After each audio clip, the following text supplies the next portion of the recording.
Assalamualaikum warahmatullahi wabarakatuh. Alhamdulillah, alhamdulillahi rabbil alamin, wa bihi nasta'in ala umuri dunya waddin. Salatu wassalamu ala asyrafil anbiya'i wal mursalin wa ala alihi wa ashabihi ajma'in.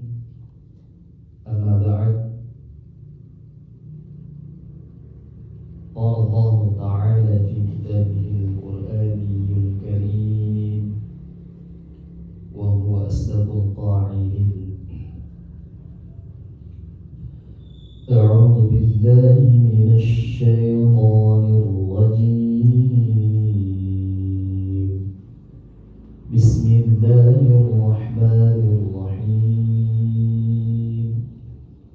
Inna a'tainakal kautsar fasholli li rabbika wanhar.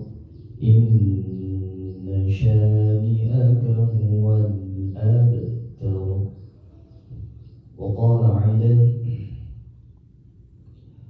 ahasiban nasu an yutraku an yaqulu amanna wa hum la yuftanun. Sadaqallahul azim wa balagha rasulun nabiyul karim wa nahnu ala dhalika minasy syahidin wa syakirin walhamdulillahi rabbil alamin. Alhamdulillah, yang terhormat Ketua PCM Lirong serta jajarannya, yang terhormat Ketua PCA Lirong juga beserta tim dan jajarannya, serta sesepuh yang sama-sama kami hormati. Alhamdulillah, gimana kabarnya Bapak Ibu? Sehat ya? Sehat. Saya doakan mudah-mudahan yang datang pengajian di pagi hari ini Allah memberikan kesehatan, hidupnya berkah, kemudian Allah memberikan keluarga yang sakinah mawaddah warahmah. Saya doakan hutang-hutangnya dilunaskan. Jadi kencang nih kayaknya.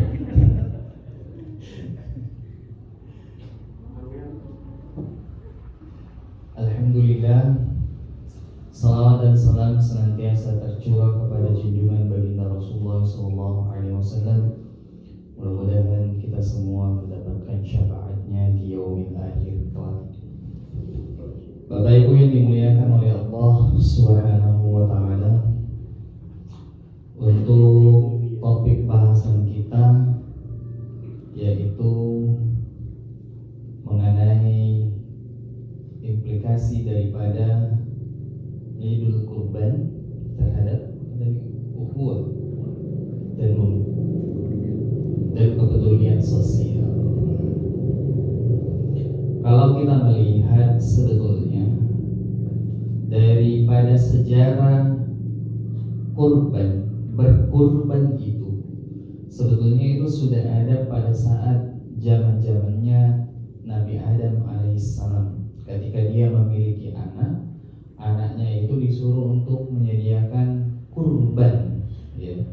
Ada yang berkurban hewan buruan, ada juga yang berkurban dengan tumbuh-tumbuhan, sayur-sayuran. Nah, pada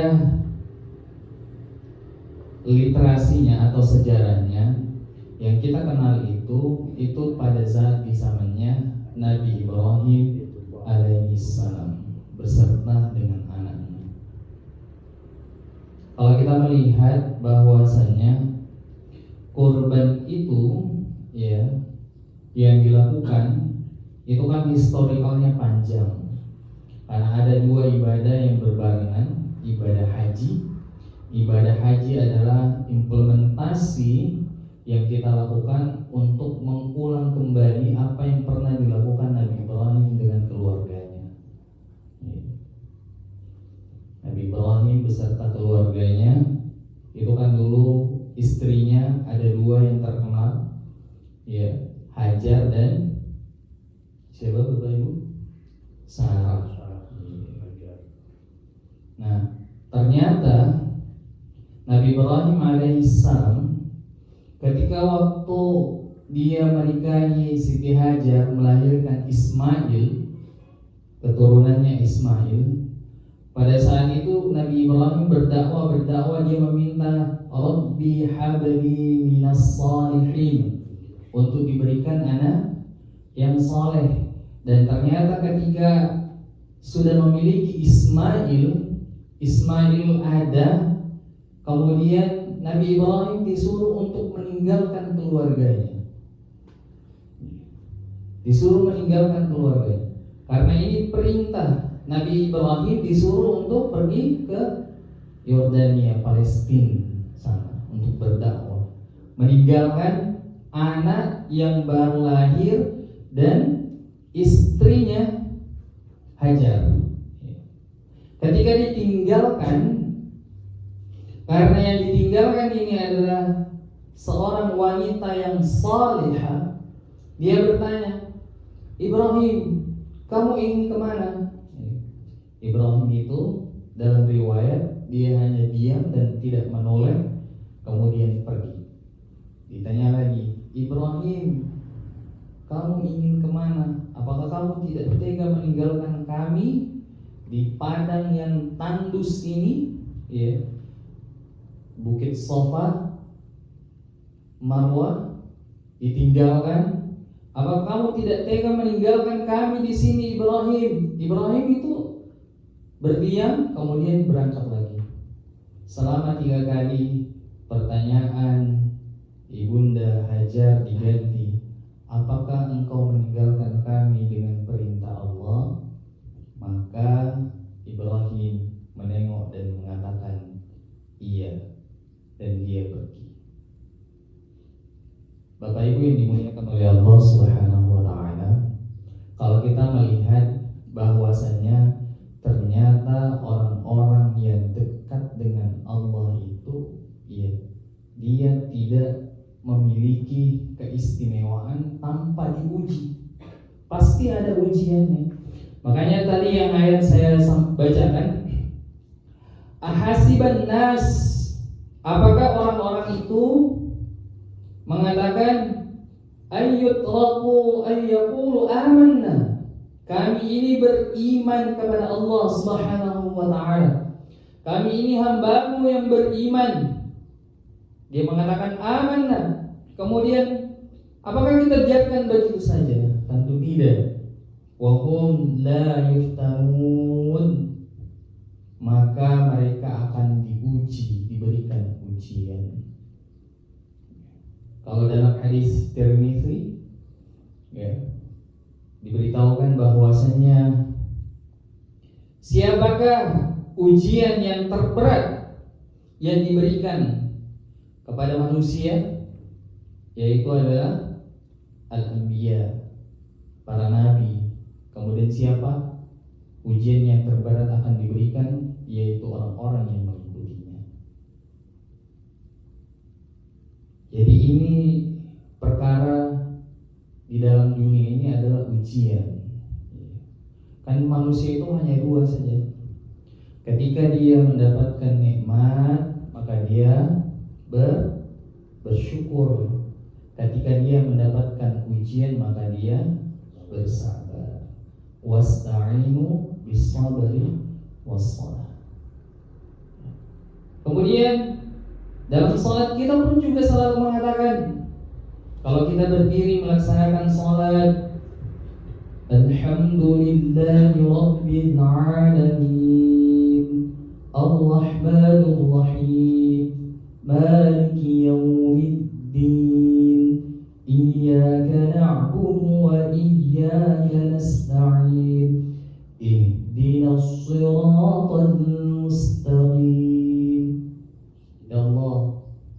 tunjukkanlah kami jalan-jalan yang lurus. Kita diminta untuk ditunjukkan jalan yang lurus. Manakah jalan yang lurus itu? Jalannya para nabi, jalannya para sahabat, syahid. Bapak Ibu yang dimuliakan oleh Allah Subhanahu wa taala. Nah, setelah itu Nabi Ibrahim ternyata meninggalkan anaknya dan istrinya. Kembali Ibrahim ternyata merasa kangen sama keluarganya. Ibrahim itu rindu sama anaknya. Kemudian dia kembali melihat anaknya yang sudah tumbuh dewasa, ganteng-gantengnya, lucu-lucunya. Ya. Kemudian ternyata dia diperintahkan oleh Allah untuk menyembelihnya, untuk menyembelih Ismail. Kira-kira ibu, kalau ibu kira-kira suaminya pergi jauh, anaknya lucu-lucunya, sudah dewasa, tiba-tiba datang bapaknya ngomong, "Bu, besok anak kita sama saya ya, mau dikemanain, mau disembelih." Ibu gimana kira-kira? Jangankan anak, ya, suami minta uang saja, apa sih baru datang ini?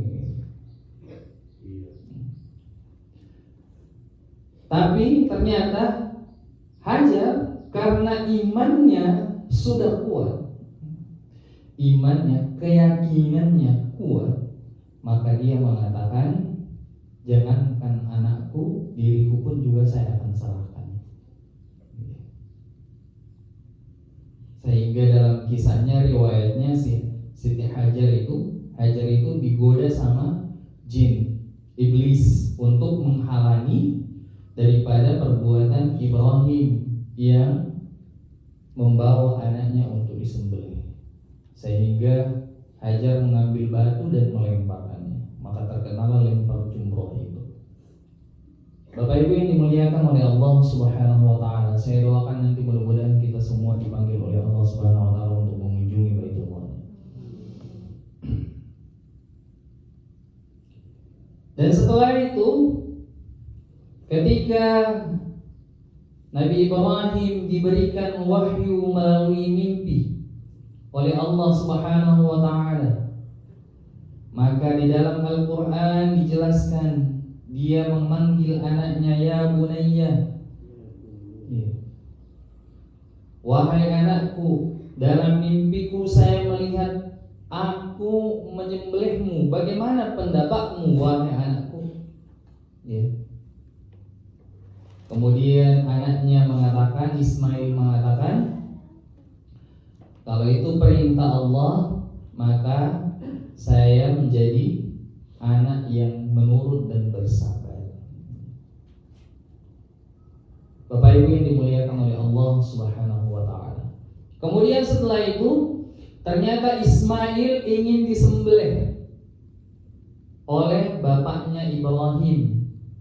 Pisau yang tajam, dalam riwayat itu bisa membelah dua batu, sebongkahan batu terbelah menjadi dua.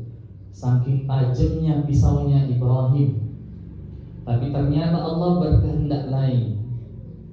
Ketika pisaunya menyentuh urat lehernya, ternyata darah tidak mau mengucur, kulit tidak mau terbelah, karena perintah Allah Subhanahu wa ta'ala hanya ingin menguji Ibrahim alaihissalam, bahwasanya Ibrahim ketika melihat anaknya, apakah dia mencintai anaknya atau mencintai Allah Subhanahu wa ta'ala. Apakah cintanya terhadap anaknya melebihi cintanya kepada Allah Subhanahu wa ta'ala. Bapak Ibu yang dimuliakan oleh Allah Subhanahu wa ta'ala. Nah, kalau kita melihat ternyata ternyata apa yang dilakukan Nabi Ibrahim alaihissalam dalam perjalanan kehidupannya itu tidak terlepas dari ujian untuk meningkatkan kualitas kehidupannya. Nah, kalau Bapak Ibu sekarang seumpamanya terkena ujian, apakah ujian berupa harta, kesehatan, anak, dan itu Allah memang sudah menjelaskan di dalam Al-Quran surah Al-Baqarah, وَلَنَبْلُوَنَّكُمْ بِشَيْءٍ مِّنَ الْخَوْفِ وَالْجُوعِ وَنَقْصٍ مِّنَ الْأَمْوَالِ وَالْأَنفُسِ وَالثَّمَرَاتِ وَبَشِّرِ الصَّابِرِينَ. Allah sudah menjelaskan di situ. Apakah kita sanggup dikatakan sebagai orang beriman tanpa Allah uji? Maka Allah akan menguji kita. وَلَنَبْلُوَنَّكُمْ بِشَيْءٍ مِّنَ الْخَوْفِ, akan diuji dengan takut, rasa takut. Ibu takut terhadap anaknya, suami takut kehilangan istrinya, takut. Wal-ju' wa naqsin minal amwal wal anfus. Minal amwal, takut dengan harta. Iya. Apalagi sekarang ya, banyak orang-orang yang ternyata karena takut kehilangan harta, apapun dilakukan. Judol merajalela, ya. Judi online, ya. Ini sangat meresahkan sekali. Ya. Kelihatannya menang, tapi ternyata rugi karena takut, ya. Menang sekali merasa berbangga, kalah sekali takut kehilangan, ya. Lagi dan lagi dan lagi, akhirnya habis bol. Ya. Saya pernah mendapatkan sebuah wejangan, sekejam-kejamnya katanya api membakar, maka lebih kejamlah perjudian. Kenapa? Kalau api membakar rumah, maka dia bisa menyisahkan tanah. Tapi kalau judi sudah membakar sebuah keluarga, maka tanah, rumah, keluarga semuanya akan hancur. Bapak Ibu yang dimuliakan oleh Allah Subhanahu wa taala. Maka kita diuji ujian, ya. Tapi ternyata Allah juga memberikan sebuah kunci menghadapi ujian itu. Apa itu? Wabashiris sabirin. Kita diberikan ujian dan ternyata kuncinya bersabar. Namun perlu kita perhatikan bahwasanya mindset kita tentang nikmat itu, ya, kalau kita menghadapi ujian, kan banyak orang-orang di antara kita yang dimana ketika dia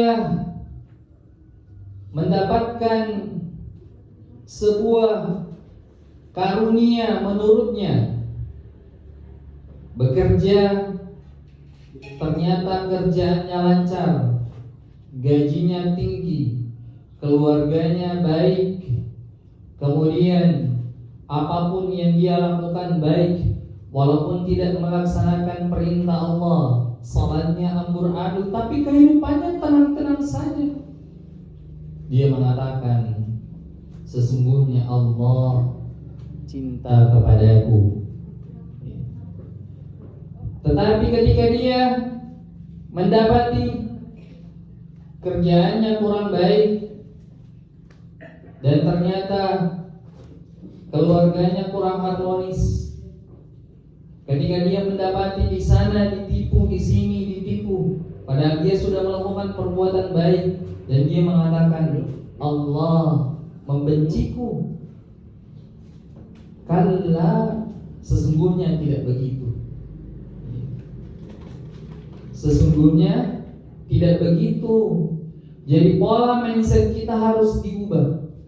Bahwasanya orang-orang yang ketika diberikan nikmat oleh Allah Subhanahu wa taala dan ternyata nikmat itu digunakan untuk mendekatkan diri kepada Allah Subhanahu wa taala. Ketika orang-orang diberikan ujian kepada Allah Subhanahu wa taala, ujian itu ternyata mendekatkan dirinya kepada Allah. Maka itulah nikmat yang sesungguhnya. Ya. Nikmat yang sesungguhnya.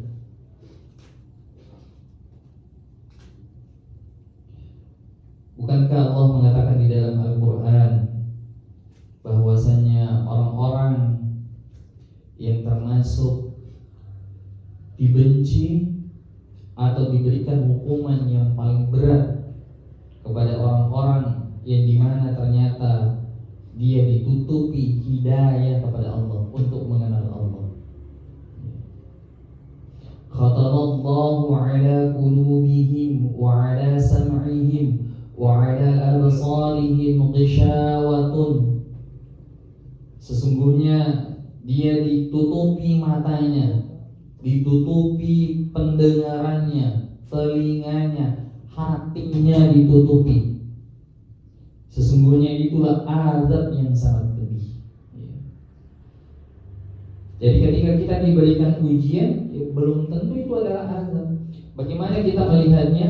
Ketika kita mendapatkan ujian itu, kita bisa mendekatkan diri kepada Allah Subhanahu wa taala. Karena kenapa? Orang-orang yang diuji dengan kekurangan harta ternyata lebih banyak yang lolos ujian dibandingkan orang-orang yang diuji dengan kebanyakan harta. Orang-orang yang diuji dengan seumpamanya keluarganya kurang baik-baik saja, ternyata lebih banyak berhasilnya dibandingkan orang-orang yang keluarganya baik-baik saja. Seumpamanya keluarganya ternyata istri dan suami, istrinya seumpamanya suaminya menyuruh istrinya untuk bangun sholat subuh, istrinya tidak mau, keluarganya kurang harmonis begitu. Tapi ternyata di situ dia bisa berhasil. Tapi ada keluarga yang kelihatan harmonis saja, diam saja. Tapi di situ ternyata tidak berhasil. Bapak Ibu yang dimuliakan oleh Allah Subhanahu wa taala.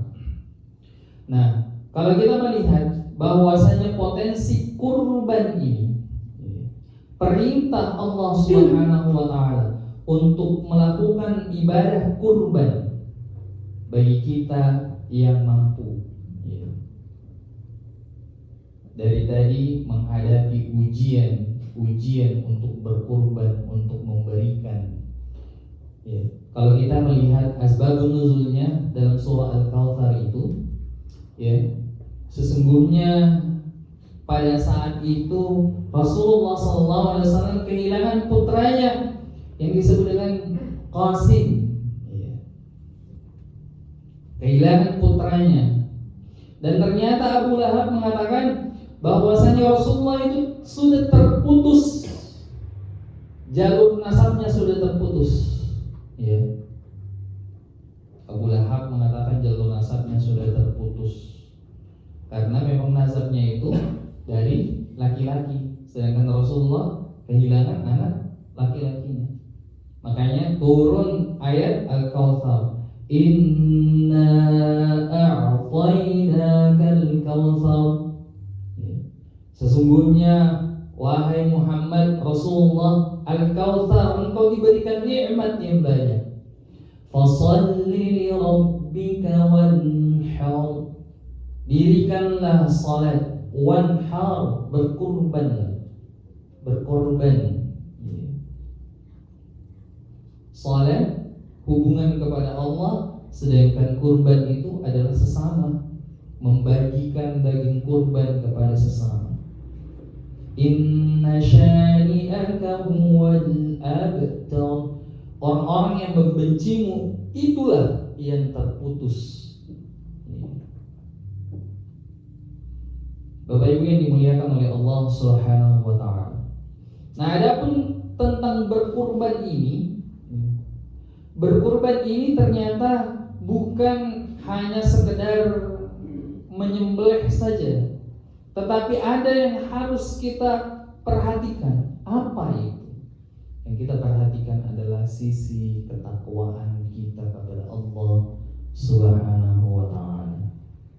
Dalam surah Al-Hajj ayat 36, Allah mengatakan di dalam Al-Quran bahwasanya daging kurban yang engkau sembelih itu tidaklah sama sekali darahnya la yanalallaha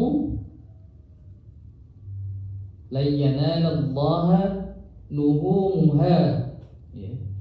Daging kurban atau hewan kurban darahnya itu sekali-kali tidak akan sampai kepada Allah Subhanahu wa ta'ala. Wala dima'uha walakin yanaluhu taqwa.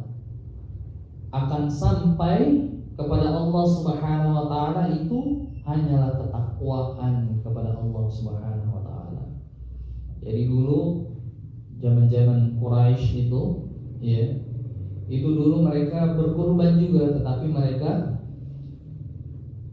sebelum Islam berkembang, mereka itu berkurban dan mengambil darahnya itu diusapkan di dinding-dinding Ka'bah. Maka Rasulullah mengatakan sesungguhnya bukan dia yang harusnya berkurban, kamilah yang berkurban. Tetapi Allah menurunkan dalam surah Al-Hajj ini bahwasanya tidak sampai darah yang disembelih hewan kurban yang meneteskan darah, bukanlah itu yang sampai. Daging yang kita berikan bukanlah itu yang sampai, tapi apa yang itu ketakwaan kepada Allah Subhanahu wa ta'ala. Bagaimana kita bertakwa kepada Allah. Jadi kita melihat bahwasanya berkurban itu landasannya adalah perintah dari Allah Subhanahu wa ta'ala. Itu yang pertama. Berarti kita melihat bahwa ketika kita berkurban, kenapa kita berkurban? Maka kita mengatakan ini adalah perintah dari Allah Subhanahu wa ta'ala. Kita mengikuti perintah Allah Subhanahu wa ta'ala. Rasulullah mengatakan dalam hadisnya, apabila seseorang mampu untuk berkurban tetapi dia tidak berkurban, maka janganlah sama sekali mendekati tempat salat kami. Apa kata mampu itu? Dalam berbagai pendapat mazhab ada yang mengatakan mampu itu memiliki sekitar 60 dinar. Kalau dirupiahkan kira-kira 60 juta lah. Ada yang mengatakan mazhab Imam Syafi'i mampu itu bisa memenuhi kebutuhannya. Keluarganya sudah beres, anak-anaknya kuliah, pembayarannya lunas, dan setelah itu istrinya untuk kehidupan sehari-harinya sudah tidak menjadi beban, maka dia bisa melakukan kurban, untuk berkurban. Berkurban ini sebetulnya adalah sunnah. Kalau dalam fardu atau wajib itu terbagi dua, ada fardu ain dan fardu kifayah. Kalau sunnah kurban ini itu termasuk sunnah muakkad yang sifatnya kifayah. Bapak Ibu yang dimuliakan oleh Allah Subhanahu wa ta'ala. Kalau ada yang mengatakan dalam satu keluarga itu, ini kan banyak pertanyaan-pertanyaan yang muncul tentang ikhtilaf kurban. Berkurban itu satu keluarga apakah cukup satu saja? Kalau dalam kaidahnya berkurban itu anggota keluarga dari seumpamanya kepala keluarga yang berkurban, bapak yang berkurban, untuk semua keluarganya, maka sunnah daripada muakkad untuk kifayahnya itu sudah terbebaskan. Tetapi ketika memiliki banyak, ya, itu lebih afdol. Seumpamanya suaminya ingin berkurban dan masih mencukupi, istrinya pun juga ingin berkurban dan masih mencukupi, anaknya pun juga ingin berkurban, itu lebih afdol. Kalau diterji sendiri, ya, mengatakan bahwasanya berkurban itu termasuk sunnah muakkad. Ya. Apa sunnah muakkad itu? Ya. Apabila dikerjakan itu termasuk daripada keberuntungan kita, apabila ditinggalkan adalah kerugian bagi kita. Ya. Jadi bukan tidak apa-apa, ya, tapi kita rugi. Ya. Bapak Ibu yang dimuliakan oleh Allah Subhanahu wa ta'ala.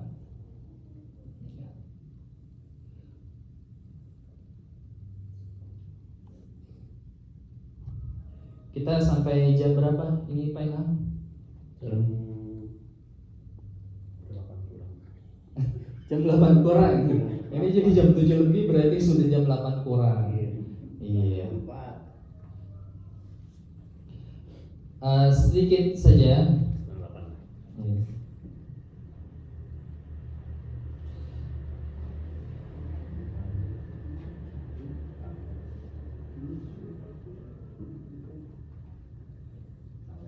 Ya, bahwasanya ibadah kurban yang kita lakukan dalam setiap tahunnya, ya, itu sebetulnya mengajarkan kepada kita adalah bagaimana kita memberikan sesuatu, ya, apa sama seperti Nabi Ibrahim tadi, cintanya terhadap anaknya, dia rela mengorbankan karena dia lebih cinta kepada Allah Subhanahu wa ta'ala. Apabila kita berkurban, darah yang diteteskan itu walaupun tidak sampai kepada Allah Subhanahu wa ta'ala, tapi setidaknya ketika berkurban, menyembelih hewan kurban, maka sifat kehewanan yang ada dalam diri kita itu pun juga harusnya disembelih, dihilangkan. Adapun yang mengatakan berkurban itu bisa nanti bulu-bulunya menjadi penggugur dosa dan menjadi pahala, itu memang ada hadisnya, tapi hadisnya termasuk hadis lemah. Yang menjadi hewan tunggangan itu pun juga ada hadisnya, tapi hadisnya tidak disahihkan atau tidak dikuatkan, dan pendapat tarjih pun juga mengklasifikasikan bahwa itu hadisnya tergolong lemah. Bapak Ibu yang dimuliakan oleh Allah Subhanahu wa ta'ala. Karena kenapa? Karena orang-orang yang memiliki unsur dunia manusia hewani, ada sifat hewannya, ya, yaitu nafsunya, yang dimana ketika berkorban harus juga dihilangkan, disembelih. Karena kenapa? Karena apabila manusia tidak bisa menghilangkan itu dan dia memiliki akal, maka manusia ini setara dengan hewan yang lebih buruk yang melata di bawah tanah. Walaqad zara'na li jahannama katsiran minal jinni wal ins lahum qulubun la yafqahuna biha wa lahum adhanun la yasma'una biha wa lahum a'yunun la yubsiruna biha lahum kal an'am bal hum adall. Dia lebih hina dibandingkan dengan hewan yang melata. Maka daripada itu, intisari daripada berkurban, adanya kepedulian sosial terhadap lingkungan sesama. Maka sunnahnya itu, apabila orang ingin berkurban, di mana dia tempat tinggalnya berada. Karena banyak kan orang-orang yang berkurban itu seumpamanya di Jakarta, dia makan di Jakarta, tidur di Jakarta, lahir di Jakarta, tapi berkurbannya di kampung. Iya. Boleh, tapi sunnahnya di mana dia bertempat tinggal. Mungkin itu saja untuk kajian kita di pagi hari ini. Lebih dan kurangnya mohon dimaafkan. Billahi fi sabilil haq fastabiqul khairat. Assalamualaikum warahmatullahi wabarakatuh.